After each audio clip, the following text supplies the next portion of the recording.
Pemirsa, kita akan bahas pengumuman Ganjar Pranowo sebagai calon presiden yang diusung oleh PDI Perjuangan bersama dengan Eriko Sutarduga, Wakil Sekjen PDI Perjuangan, dan juga Kang Gun-Gun Herianto, analis politik.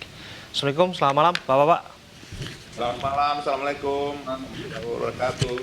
Iya, saya ke Bang Eriko terlebih dulu. Bang Eriko, kita bicara soal momentum ini. Di tengah hiruk-pikuk mudik, lebaran, dan lain sebagainya. Tentu ada reasoning ataupun alasan untuk mengumumannya pada hari ini, tanggal 21 April, pukul 13.45 tadi dibacakan oleh Bu Megawati Soekarno Putri. Apa yang bisa diceritakan di balik ini semua?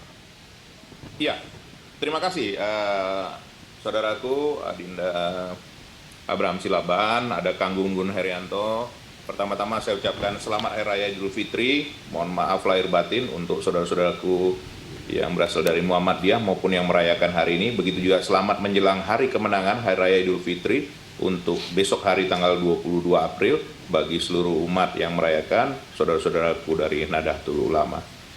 Bung Abraham Silaban, tentunya ini bukan sesuatu hal yang kebetulan, dan ini memang sudah merupakan proses yang sedemikian panjang. Bahkan tadi malam saya masih dihubungi, tadi pagi juga oleh media-media, termasuk oleh Bung Reinhard Sirait untuk menanyakan kepastian hari ini untuk mengumumkan siapa calon dari PDI Perjuangan. Memang tanggal 21 April ini kalau kita melihat ini kan Hari Raya Idul Fitri bagi saudara-saudaraku dari Muhammadiyah, begitu juga besok adalah hari kemenangan. Dan ini tentu bukan kebetulan beliau menyampaikannya di hari kemenangan ini. Yang kedua, tadi sudah disampaikan oleh Ibu Ketua Umum bahwa Hari Kartini, bahwa beliau juga mau menyampaikan bahwa kaum perempuan itu adalah menjadi kaum yang sangat penting dalam mengambil keputusan ini. Bahwa beliau tidak pernah membedakan antara perempuan dan laki-laki. Ini jelas sekali bahwa beliau memberikan kesempatan yang sama kepada dan tidak pernah membedakan gender. Itu pesan yang kedua di dalam Hari Kartini. Kalau kita cermati juga, ini juga yang ketiga, itu tanggal 21. Kalau kita lihat jumlahnya 3. Kalau PDI Perjuangan kan memang angkanya angka 3. Jadi kalau kita melihat ini kan Kang Gun-Gun langsung tersenyum. Tapi memang momentum-momentum itulah beliau sangat memahami dan sangat bijaksana. Tapi coba lihat, ada satu hal lagi kalau saya menyebutnya 3 in 1. Bahwa ini hari ini semua katakanlah saudara-saudara kita yang kembali ke daerah, termasuk Kang Gun-Gun nih sekarang ada di Yogyakarta, itu sedang mudik, begitu juga menyambut hari kemenangan ini, menyambut Hari Raya Idul Fitri, menyambut hari bahagia ini. Coba bayangkan, apakah tidak semua menonton media? Kalau tadi coba, kalau kita lihat, tadi Bung Abraham juga saya yakin dari iNews juga diundang untuk hadir secara daring. Betul. Tidak ingin merepotkan banyak pihak untuk terjadi kemacetan dan lain-lain. Bahwa disinilah semua menyaksikan, rakyat Indonesia menyaksikan. Jadi, melalui singkat cerita, Bang Eriko, Anda ingin mengatakan ini adalah salah satu siasat dari PDI Perjuangan untuk memunculkan percakapan politik di tengah-tengah warga negara kita yang sedang mudik di kampung halamannya. Begitu ya? Kalau cerita siasat ini menurut saya Bung Abraham kurang tepat menurut saya ya. Ini lebih tepat sebenarnya bahwa inilah kemenangan bagi semua. Inilah kita harapkan. Karena mencari seorang pemimpin yang akan melanjutkan dan meneruskan dari kepemimpinan Bapak Presiden Joko Widodo tentu tidak mudah, Bung Abraham. Dan ini kan menjadi nanti, ini akan menjadi pesta demokrasi, pesta rakyat Indonesia. Rakyat Indonesia lah yang menjadi panglima dalam hal ini. Dan yang paling utama itu jangan kita lupa. Boleh saja banyak pihak menyampaikan bahwa kita akan mencalonkan seperti ini atau begini atau koalisi dan lain-lain. Tapi kita kadang mengabaikan bahwa rakyat Indonesia lah yang menentukan pilihan itu. Dan pada saat ini rakyat Indonesia lah yang paling utama. Dan menyaksikan sendiri dan bisa merayakannya dan bisa menyambutnya dan bisa juga menyampaikan kritik dan otokritik melalui media. Seperti itu, Bung Abraham. Oke, saya geser ke Kang Gun-Gun. Kang Gun-Gun, kalau kita lihat jelas ya ada pendekatan popularitas yang berupaya untuk dimainkan PDI Perjuangan dalam hal ini.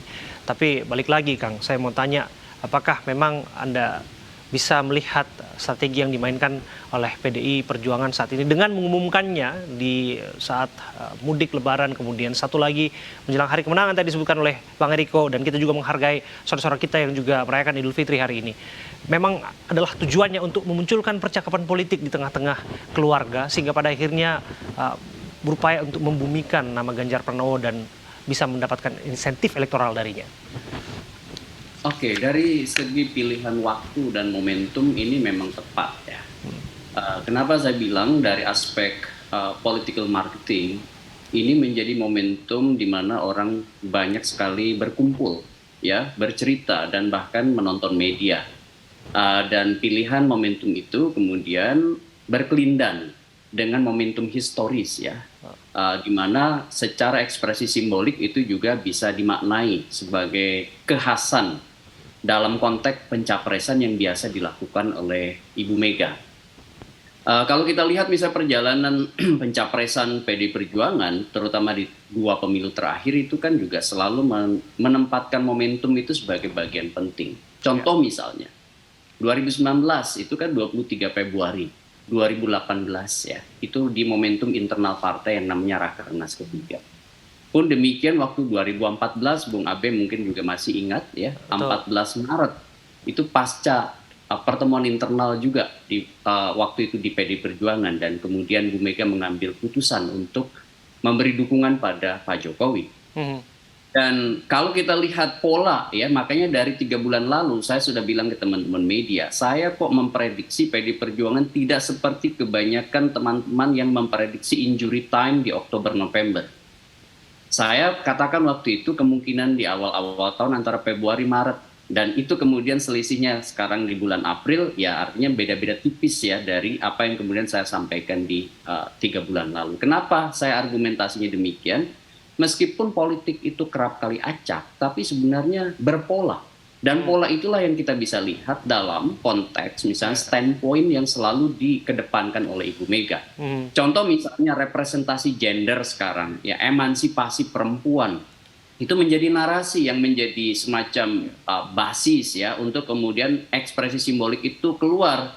Ya ini Pak Ganjar sekalipun kemudian menjadi capres ya, ada semacam penugasan sebagai kader sekaligus petugas partai, dan tadi pesannya kemudian menyentuh pesan substantif soal emansipasi perempuan. Nah ini menurut saya tentu ya sebagai sebuah strategi public discourse atau perbincangan publik yang berupaya untuk kemudian juga memengaruhi opini publik yang berkembang dalam konteks perbincangan soal capres ini. Sehingga ada dimensi instrumentalistiknya, yaitu bicara soal timing, tapi ada bicara soal substansi politiknya, yaitu soal emansipasi. Nah, disitulah menurut saya menjadi tepat begitu. Ya, itu menarik substansi politik yang bisa kita diskusikan.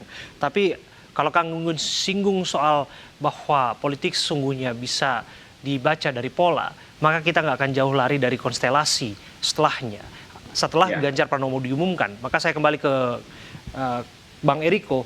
Apakah kemudian Bang Eriko percakapan lintas kepartaian, karena kita tahu ya sudah ada 3 nama praktis yang sudah mencalonkan diri setidaknya ataupun diusung oleh partai-partai yang saat ini mendeklarasikan dirinya. Ada Ganjar yang terakhir, sebelumnya ada Anies Baswedan, termasuk Prabowo Subianto di sana. Apakah kongsi politik itu masih dimungkinkan oleh PDIP dengan partai lain? Begini, Bung Abraham, ini bukan satu hal yang klise ya, yang mau saya sampaikan ini. Sebenarnya kan memang tidak pernah yang namanya PDI Perjuangan itu ingin maju sendiri, tapi ingin bersama-sama dengan pihak lain, bekerja sama. Kalau kita menyebutnya kerjasama ya Bung Abraham dan Kang Gunggun, karena koalisi itu sifatnya memang berbeda di sistem tata pemerintahan kita, dan juga memang koalisi itu ada konsekuensi-konsekuensi yang memang sangat berbeda.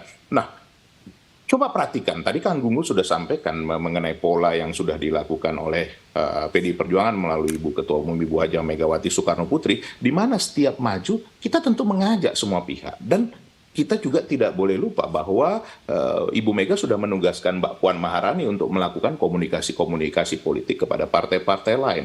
Tetapi juga kita harus menghargai Bung Abraham. Apa ada yang salah dengan pihak-pihak lain ingin memajukan juga calonnya?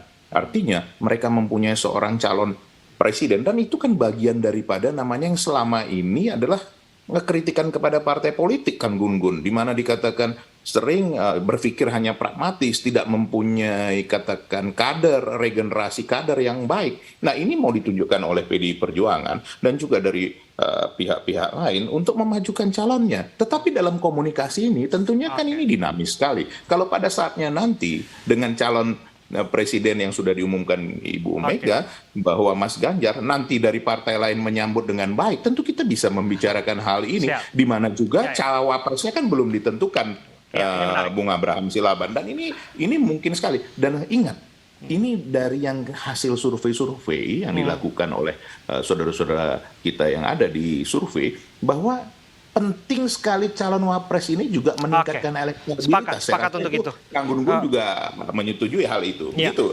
Kang Gunggun, ini kepada Kang Gunggun ya mengenai kemana kemudian Pak Jokowi, karena efek Jokowi ini juga akan menarik menjadi perbincangan setelah kita ketahui semacam dukungan ataupun endorse yang dilakukan oleh Pak Jokowi belakangan ini dengan kedekatannya ke Pak Prabowo dan lain sebagainya bacaan politiknya.